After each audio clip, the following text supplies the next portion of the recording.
Thank you. Hi, everybody. Welcome. Consul General, faculty of Koç University, and other speakers, and all the participants. It's a pleasure to be here and address you. You will see the title of my presentation, Embracing Diversity, Engaging with Difference, is a bit different than what's written on the program. But I would like to begin by talking about growing up as a third culture kid, because even though I'm not Dutch and I'm not Turkish, I feel we all have something in common. Then I would also like to talk about the roots of conflict, and I stand here as representing the Deep Democracy Foundation. Deep democracy is a method of conflict resolution, which I learned and started to apply in my work. And then I'd like to tie together why I think third culture kids are natural peacemakers and why engaging with difference and conflict is actually really important. So, where are you from is often the first question I'm asked when I meet somebody new. And I have to confess, I hate this question. I really don't like it. Why? Because it takes about 25 minutes to answer that question. So I have a short answer, depending on who I'm talking to in the context. I used to say, I live in Amsterdam. I'm not Dutch, but I used to say I live in Amsterdam, and that was a shortcut. And then people would assume I was Dutch, and that was fine. But then Dutch people would say, but you're not from here. I said, yes, that's right. So where are you from? This was always difficult. I can tell you maybe a little bit my story before I define what a third culture kid is. My father is German. My mother is American. I grew up in Belgium. We spoke English at home. I thought I was from Belgium, so I spoke French at school. I spoke French with my brother. I really didn't know anything about my culture until one day I came home from school with slogans like, kill the Germans, kill the Germans. And my dad said, I have something to tell you, daughter. You're not from Belgium, you shouldn't say these things. I'm German. So I was about 10 years old at the time, which is also about the time we moved to Germany. So I moved to my own official country as a foreigner. I didn't speak a word of German. I went to an American school. So I decided in that moment to adopt my American identity. And I grew the bangs. This was, early 90s, and I played basketball, and I really embraced it fully because I thought this is a part of me I don't know. And this seems to be the cool thing also. I wanted to kind of fit in with the crowd. And I was very happy with that until I went to visit my American family in the US, and they said, this is our European cousin, Lara. And by the way, when I visit my German family, this is our American cousin, Lara. So this is a third culture kid. I mean, the story goes on. I eventually moved to another school, a British school, which is why I went to study in the UK. I worked in London. And from London, at a certain point, I said, this isn't my home. I want to make a home somewhere. And I moved to Amsterdam. Amsterdam was somewhere in the middle. It was the place I could be free and express myself too. I felt free there. And it kind of blended this German, Belgian, English culture with some American twang. So I made Amsterdam my home for a long time. And then I met a Turkish man. And now I live in Istanbul. So this is my story of being a third culture kid. It's a label. I'm not attached to the label, but I find labels can be helpful sometimes. And I thought it could be helpful actually in relation to this group coming together. So I'm not coming here as an expert about Turkey or about Netherlands. We'll put that aside. You guys are the experts. But I want to share with you this concept. So the term third culture kid was coined by Dr. Ruth Hill Usim. She was studying American families who'd been living in India in the 60s, and families who were pretty well integrated in India. But they were no longer really American, but they certainly were not Indian either. They had created their own subculture. They became, let's say, third culture. Especially the children of those Americans were much more integrated. So I like this the sentence at the bottom is it's sort of on the book, growing up among worlds. So you can kind of pick and choose or be influenced by more than one culture. And also, in a way, it's a bit of a trap because you're caught in between cultures. So a third culture kid would be the children of a diplomat, for example, living in many different countries. Somebody who has one parent of one nationality, one of another, or somebody who has two parents of one nationality but is spending most of his or her life in a culture different than those of his or her parents. So a third culture kid, by the way, I think is becoming more common every day, every year. But this would be the definition. So here you could say making them their own, right? And the difficulty, what I express also for myself, is being perceived as a foreigner in your host country, or in your home country even. And you begin to feel more comfortable with other people who share that identity, rather than those who officially have the same passport as you. So I'm more comfortable sometimes with a Japanese who grew up in the US, with some time in Brazil, sometimes than a German who spent his whole life in Germany. In fact, sometimes I'm a bit ashamed to go to the German consulate to renew my passport because my German is not so fluent anymore. It's now my fifth language. I'm a bit confused. So the sense of identity and belonging starts to get muddled. But here's the benefit. You don't belong to just one culture, and you can have more than one cultural perspective. And all these different cultural experiences get assimilated into the life. So I think it really brings richness, diversity to the front. So there's benefits. There's this extensive research saying, well, third culture kids tend to be more adaptable. They tend to be, more open to cultural perspectives. They tend to be more open-minded. They have good relationship skills and tend to be academically excellent. The most famous third culture kid that people refer to now, or adult third culture kid, is Barack Obama.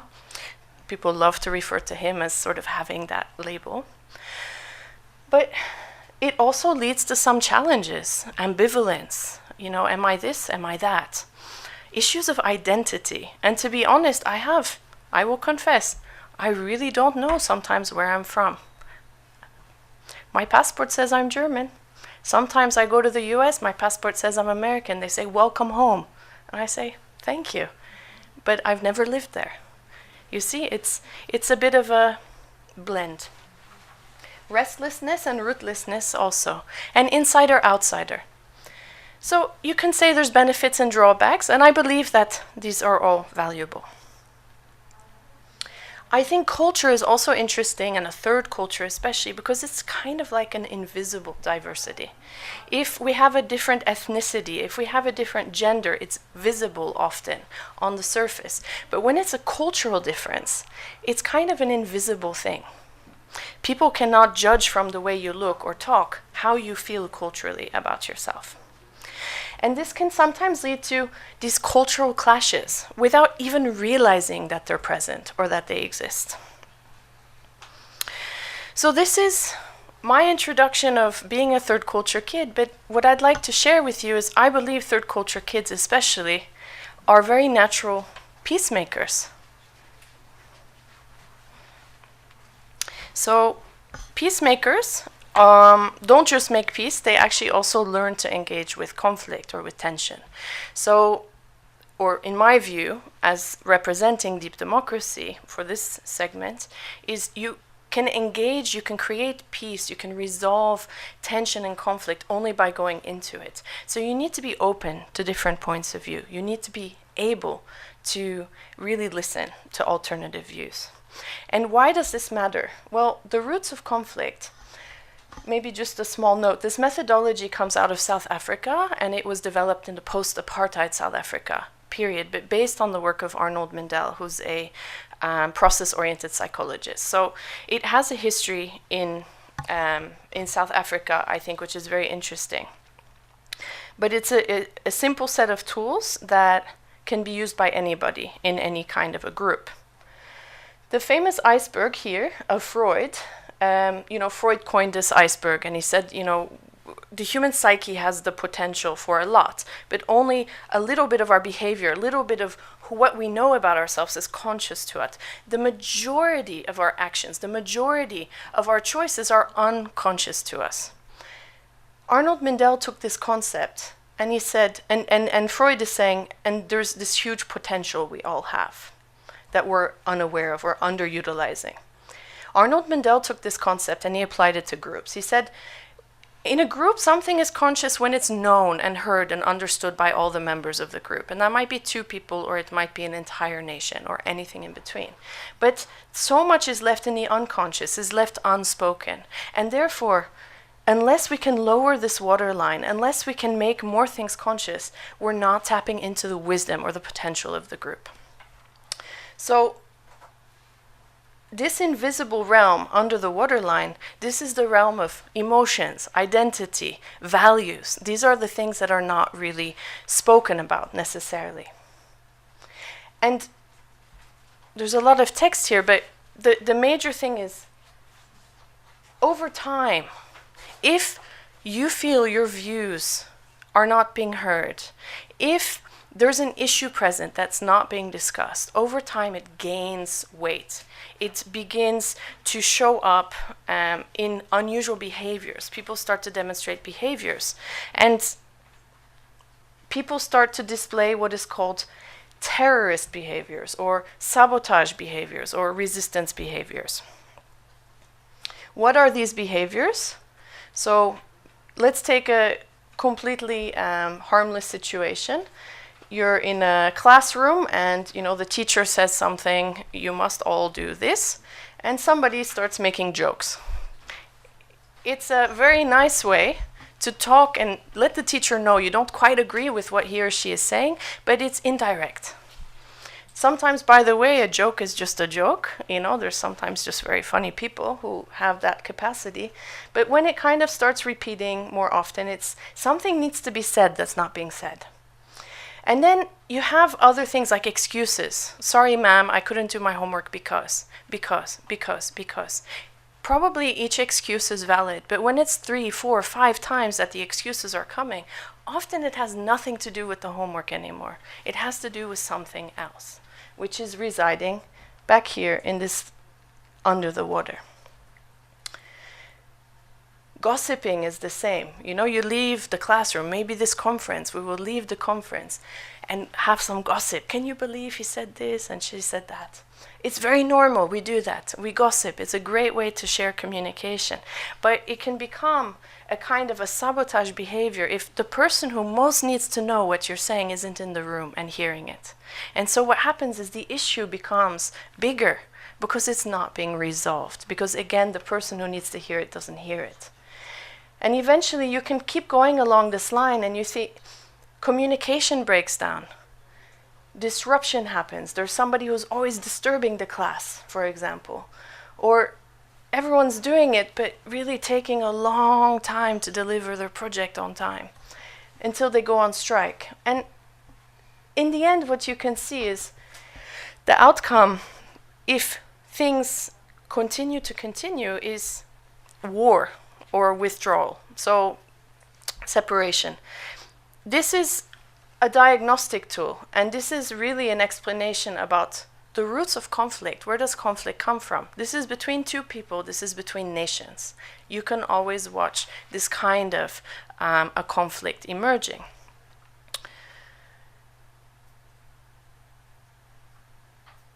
What is really important to know, though, is that in all of these actions, instead of blaming and naming the individual doing it, we have to shift our mindset and realize they hold really valuable information.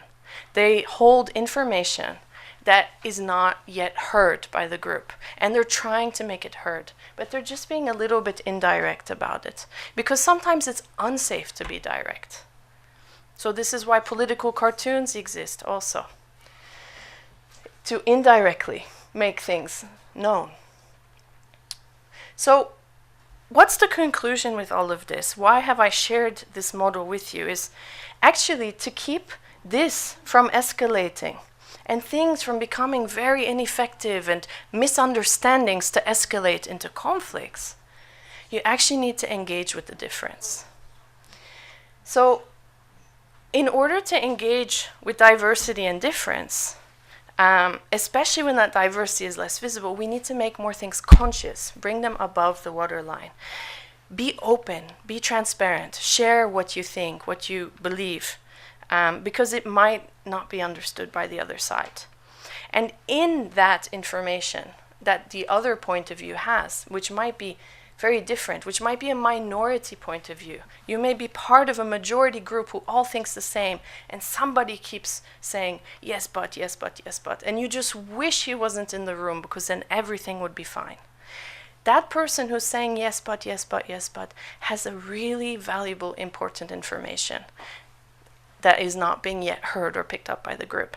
So you need to now see alternative points of view, conflict points of view, resistance, as actually a gift, as actually somebody's trying to make something heard, so that you can resolve it, so that this terrorist or sabotage line can be kept at bay, so that the water line can go down, and you can actually become peacemakers, rather than reinforcing the conflict there. Why I think this is interesting for this group is I believe you're going to engage in these dialogues in the many days you're together, but also because this room is filled with third culture kids. And I think you're the natural peacemakers to do this and actually can take this forward. So I wish you a really good 3 days together during the Coach Peacemakers program. I hope that this is interesting, valuable, and useful for you. And I really invite you to engage with your difference and embrace the diversity that you all have. Thank you very much.